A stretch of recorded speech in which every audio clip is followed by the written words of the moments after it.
ఓం శ్రీ గురుభ్యో నమ. అంగారకాయ విద్మహే శక్తి హస్తాయ ధీమహే తన్నో భౌమ ప్రచోదయాత్. ఓం శ్రీ మాత్రే నమ. కుజగ్రహము భూ వివాదాలు, గృహ నిర్మాణము, వ్యవసాయము, ప్రమాదాలు, గొడవలు, తగాదలు, కోర్టు సమస్యలు, ఈ కెమికల్ కంపెనీసు, మెడికల్ ల్యాబొరేటరీసు, ఇవన్నీ కూడా తెలిపేది ఏమిటంటే అంగారగ్రహం. అలానే వివాదాలు, ఆర్గ్యుమెంట్స్ కూడా తెలిపే గ్రహం అంగారగ్రహం.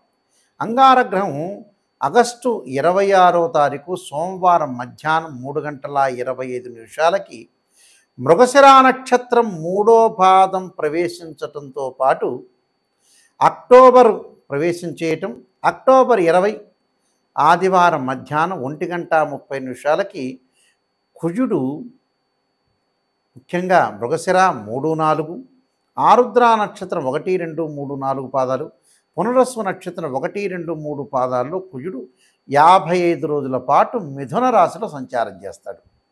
అంటే ఆగస్టు 26 నుంచి అక్టోబర్ 20వ తారీఖు వరకు కూడా మిథున రాశిలో కుజుడు యొక్క సంచారం వల్ల ఆ ద్వాదశ రాశుల వాళ్ళకి ఎలాంటి ఫలితాలు ఉంటాయి.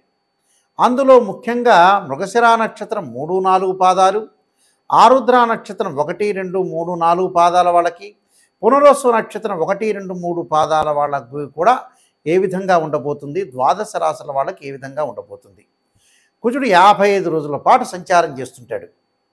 సహజంగా తన రాశి నుంచి మనం చూసుకునే వ్యక్తులందరూ కూడా ఇదంతా కూడా గోచార ఫలితం అంటారు. అంటే this is the transit system అంటారు. 3, 6, 11 స్థానాల్లో ఉంటే కుజుడు మంచివాడు, మిగతా స్థానాల్లో ఉంటే మిశ్రమైన ఫలితాలు జరిగే అవకాశాలు, చెడు ఫలితాలు జరిగే అవకాశం అనేది ఒకటి ఉంటుంది. ద్వాదశ రాశుల వాళ్ళకి ఏ విధంగా ఉండబోతుందో ఒకసారి మనం పరిశీలన చేద్దాం. షష్టమంలో కుజుడు యొక్క సంచారం వల్ల మకర రాశి వాళ్ళకి ముఖ్యంగా 6వ స్థానంలో కుజుడు బలాన్ని చేకూరుతుంది. అంటే 3, 6, 11 స్థానాల్లో కుజుడు మంచివాడు. భూ సంబంధం వ్యవహారాల్లో అనుకూలంగా ఉండటం, అంటే ఇళ్ళు కొనుగోలు చేయటం, స్థలాలు కొనుగోలు చేయటం, వ్యవసాయ భూములు రైతులకు అనుకూలంగా ఉంటుంది. కెమికల్ కంపెనీస్ వాళ్ళకు కానీ, ల్యాబొరేటరీస్ వాళ్ళకు కానీ, వైద్య వృత్తి చేస్తున్న వ్యక్తులందరికీ కూడా సంతృప్తికరంగా ఆదాయం ఉంటుంది, సంతృప్తికరమైన జీవనం సాగిస్తూ ఉంటారు. ఆర్థిక పరంగా ఆదాయం బాగా పెరుగుతుంది, ఫైనాన్షియల్ గ్రోత్ ఉంటుంది, ఉద్యోగ భద్రత అనేది ఉంటుంది, నిరుద్యోగులకు మంచి ఉద్యోగాలు లభించటం, ధనలాభం, కీర్తి, సంతోషము, పరోప కార్యక్రమాలు చేయడం, నూతన వస్త్ర ప్రాప్తి, ఇష్టకార్య సిద్ధి, పుణ్య కార్యక్రమాల్లో పాల్గొనడం జరుగుతుంది. విదేశాలకు వెళ్ళటం, గౌరవ మర్యాదలు, ఆస్తులు కలిసి రావటం, భూములు కలిసి రావటం, సరైన సమయంలో సరైన నిర్ణయాలు తీసుకొని ముందుకు వెళ్ళటం, ఒకటి కోర్టు సమస్యల పరిష్కారం కాకుండా పిత్రార్జితం కూడా డబ్బులో రావటం, ఒకటి ఆస్తిపాస్తులు కూడా తల్లి తరఫున కానీ తండ్రి తరఫున కానీ కలిసి వచ్చే అవకాశం అనేది ఒకటి ఉంటుంది. అన్నదమ్ముల మధ్యలో సఖ్యత, భూములు, గృహములు, స్థలములు కొనుగోలు చేయటం, విదేశాలకు వెళ్ళటం, ఫైనాన్షియల్ గ్రోత్ ఉండే అవకాశం ఉండటం, అలానే వృత్తి ఉద్యోగం వ్యాపారాల్లో కూడా సంతృప్తి కలగటం, అలానే తల్లి తరఫున యొక్క బంధువులు కొంత సపోర్ట్ చేయటం, కొన్ని ఆనందకరమైన విషయాలు కూడా ఎక్కువగా ఉంటాయి. ముఖ్యంగా ఈ రాశి వాళ్ళకి, స్త్రీలకి తండ్రి విషయాల్లో కొన్ని సంతృప్తికరంగా ఉంటుంది. అంటే తండ్రి చేసిన కొన్ని మేలులు కానీ, తండ్రి యొక్క పేరు ప్రఖ్యాతలు కానీ, తండ్రికి లాభం కలగటం కానీ, ఉద్యోగ ప్రయత్నాలు చేయటం కానీ, తండ్రికి మంచి ప్రమోషన్లు వచ్చే అవకాశాలు ఎక్కువగా ఉంటాయి. అంటే నిరుద్యోగులు కూడా ఉద్యోగ అవకాశాలు రావటం, విదేశాల్లో పౌరసత్వం లభించడం, గౌరవ మర్యాదలు, ఆస్తులు కలిసి వస్తాయి. అంటే తల్లి తరఫున కానీ తండ్రి తరఫున కానీ పిత్రార్జితాలు కానీ ఆస్తులు కలిసి రావడం, కీర్తి ప్రతిష్టలు బాగా పెరుగుతూ ఉంటాయి. పరోపకారం అంటే నూతన వస్త్రాలు కొనుగోలు చేస్తారు, బంగారు ఆభరణాలు కొనుగోలు చేస్తారు. అంటే అన్నదమ్ముల మధ్యలో సఖ్యత, భూములు కొనుగోలు చేయటం, గృహములు, స్థలములు కూడా కొనుగోలు చేయటం జరుగుతుంటుంది. అంటే ఎలక్ట్రానిక్ గూడ్స్, ఇళ్ళు కన్స్ట్రక్షన్, అలానే కొత్తగా నూతన వ్యాపారాలు ప్రారంభం చేయటం, నూతనంగా ల్యాబొరేటరీస్ ప్రారంభం చేయటం, శత్రు సమస్య తగ్గటం, ఆకస్మికంగా ధనలాభం, మొండి బాకీలు రావటం, బ్యాంకు లోన్లు రావటం. మనం ఇల్లు కన్స్ట్రక్షన్ చేయాలి, బ్యాంక్ లోన్ రావాలి కదా, లేకపోతే మన దగ్గర డబ్బు అన్నా ఉండాలి, లేకపోతే ఇతర వాళ్ళు అప్పు అన్నా ఇవ్వాలి. ఆ అప్పులు కూడా వస్తాయి. బ్యాంకు లోన్లు వస్తాయి. అలానే కోర్టు సమస్యలు, ఎవరైతే మనం వివాదాలతో ఉంటామో అలాంటివన్నీ కూడా సమస్యలు పరిష్కారం జరుగుతాయి వీళ్ళకి. ఆ పరిష్కారం జరగటం మంచిదేగా. ఆ పరిష్కారం జరగటం వల్ల కూడా వీళ్ళకి సదా మేలు జరుగుతుంటుంది. అంటే ఇలాంటివన్నీ కూడా వాళ్ళకి మంచి జరిగే అవకాశాలు ఉంటాయి. అంటే మకర రాశి వాళ్ళకి షష్టమ స్థానంలో కుజుడి యొక్క ఫలితం వల్ల శత్రు బాధలు నివారణ అవుతాయి. అంటే అన్నిటికి కూడా అనుకూలంగా ఉండే అవకాశం గ్యారంటీగా ఉంటుంది. ఈ రాశి వాళ్ళందరూ కూడా అంగారకుడి యొక్క అనుగ్రహాన్ని మనం ఎప్పుడూ కూడా పొందాలంటే కొన్ని మార్గాలు ఉన్నాయి. వేదాల్లో చెప్పినట్టుగా అంగారకుడి యొక్క జపం చేసుకోవాలి. ఏం జపం చేయాలి? అంగారకుడి యొక్క గాయత్రి మంత్రం ఉంటుంది, అంగారకుడి యొక్క శ్లోకము ఉంటుంది. మంగళవారం రోజున ప్రాతకాలంలో కానీ ప్రదోష కాలంలో కానీ చేయాలి. ఏ మంత్రాలు చేయాలి?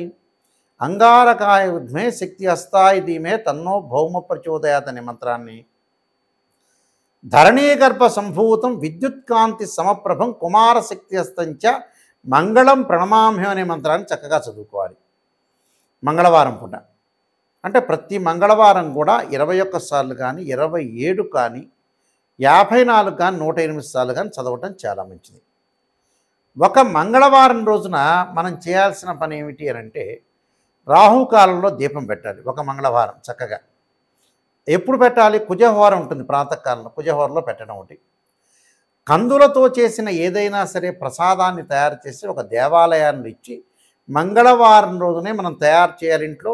మంగళవారం రోజునే ఆ దేవాలయంలో ప్రధాన అర్చకులకు ఇవ్వాలి. వాళ్ళందరూ కూడా వితరణ చేస్తారు. వాళ్ళందరికీ కూడా ప్రసాదం అనేది పంచుతుంటారు. అది ఒక వారం చేయాలి. మరొక వారం ఏం చేయాలి? అంగారక స్తోత్ర పారాయణం చేయాలి. రుణ బాధలు తగ్గుతుంటాయి, ఆరోగ్యపరంగా ఇబ్బందులు తగ్గుతాయి, ప్రమాదాలు తగ్గే అవకాశాలు ఉంటాయి. కోర్టు సమస్యల పరిష్కారం కాని వ్యక్తులు కార్తవీర్యార్జున యొక్క మంత్రాన్ని చదవాలి. అదే మంగళవారం రోజున కుబేర మంత్రాన్ని కూడా చదువుకోవచ్చు. అంటే ధనపరంగా ఇబ్బందులు ఉన్నోళ్ళు, చిక్కులు ఉన్నోళ్ళు. ఓం యక్షాయ కుబేరాయ వయుశ్రవణాయ ధనధాన్యాధిపతే ధనం ధాన్యం సమృద్ధిమే దేహిమే దాపై స్వాహ అనే మంత్రాన్ని చక్కగా చదువుకోండి. అంటే ఇవన్నీ కూడా చదువుకోవాలి. వివాదాలు, ప్రమాదాలు, ఆరోగ్యపరంగా నష్టము, భూ సంబంధమైన వ్యవహారాలు ఉన్న వ్యక్తులు కూడా కందులు దానం చేయండి. అంటే రియల్ ఎస్టేట్ రంగం వాళ్ళకు కానీ, భూ సమస్యలు కానీ, ఇళ్ళు కొనుగోలు చేయలేని వ్యక్తులు కానీ ప్రతిసారి కాలయాపన జరుగుతుంది. ఇలాంటి వాళ్ళందరూ కూడా కందులు దానం చేయండి. బ్రాహ్మడికి కందులు రాత్రిపూట నానబెట్టి ఉదయం పూట ఆవుకు పెట్టండి. వీలైతే అంగారక జపాన్ని చేపించండి. దీనికంటే శ్రేష్టమైంది ఏంటంటే 10 శివలింగాలు పెట్టి అంగారక పాశుపతాశ్రుద్రాభిషేకం. కుజదోషం అంటారు. 2, 4, 7, 8, 12 స్థానాల్లో ఉంటే కుజదోషం అంటారు. కుజదోషం ఉండి వివాహం కాని వ్యక్తులు కూడా అంగారక జపము, అంగారక పాశుపతాశ్రుద్రాభిషేకం చాలా పవర్ఫుల్. 10 శివలింగాలు పెట్టి అంగారక హోమం చేయాలి. అలానే కందులు దానం చేయాలి. ఎర్రని వస్త్రంలో కందులు పెట్టి దానం చేయటం. అంగారకుడి యొక్క అభిషేకాన్ని చెరుకు రసంతో చేయండి. అంటే చెరుకు రసం, పండ్ల రసంతో అభిషేకం చేస్తే చాలా మంచిది. నేను చెప్పిన ప్రక్రియలన్నీ కూడా ఒక్కొక్క వారంలో ఒక్కొక్కటి చేస్తూ ఉండండి. ఎందుకంటే మనకి 55 రోజుల కాలంలో చాలా మంగళవారాలు వస్తాయి కాబట్టి అప్పుడు చెయ్యండి. చేస్తే చాలా మంచి జరిగే అవకాశాలు ఉంటాయి. సహజంగా కుజుడు 45 రోజుల పాటే ఉంటాడు. ఈసారి ఏంటంటే ఒక రకంగా ఒక 55 రోజుల కాలం పాటు కుజుడు ఉంటాడు కాబట్టి మనం చక్కగా అంగారకుడి యొక్క ప్రార్థన చేస్తే మనకి అన్ని మంచి జరిగే అవకాశం ఒకటి ఉంటుంది.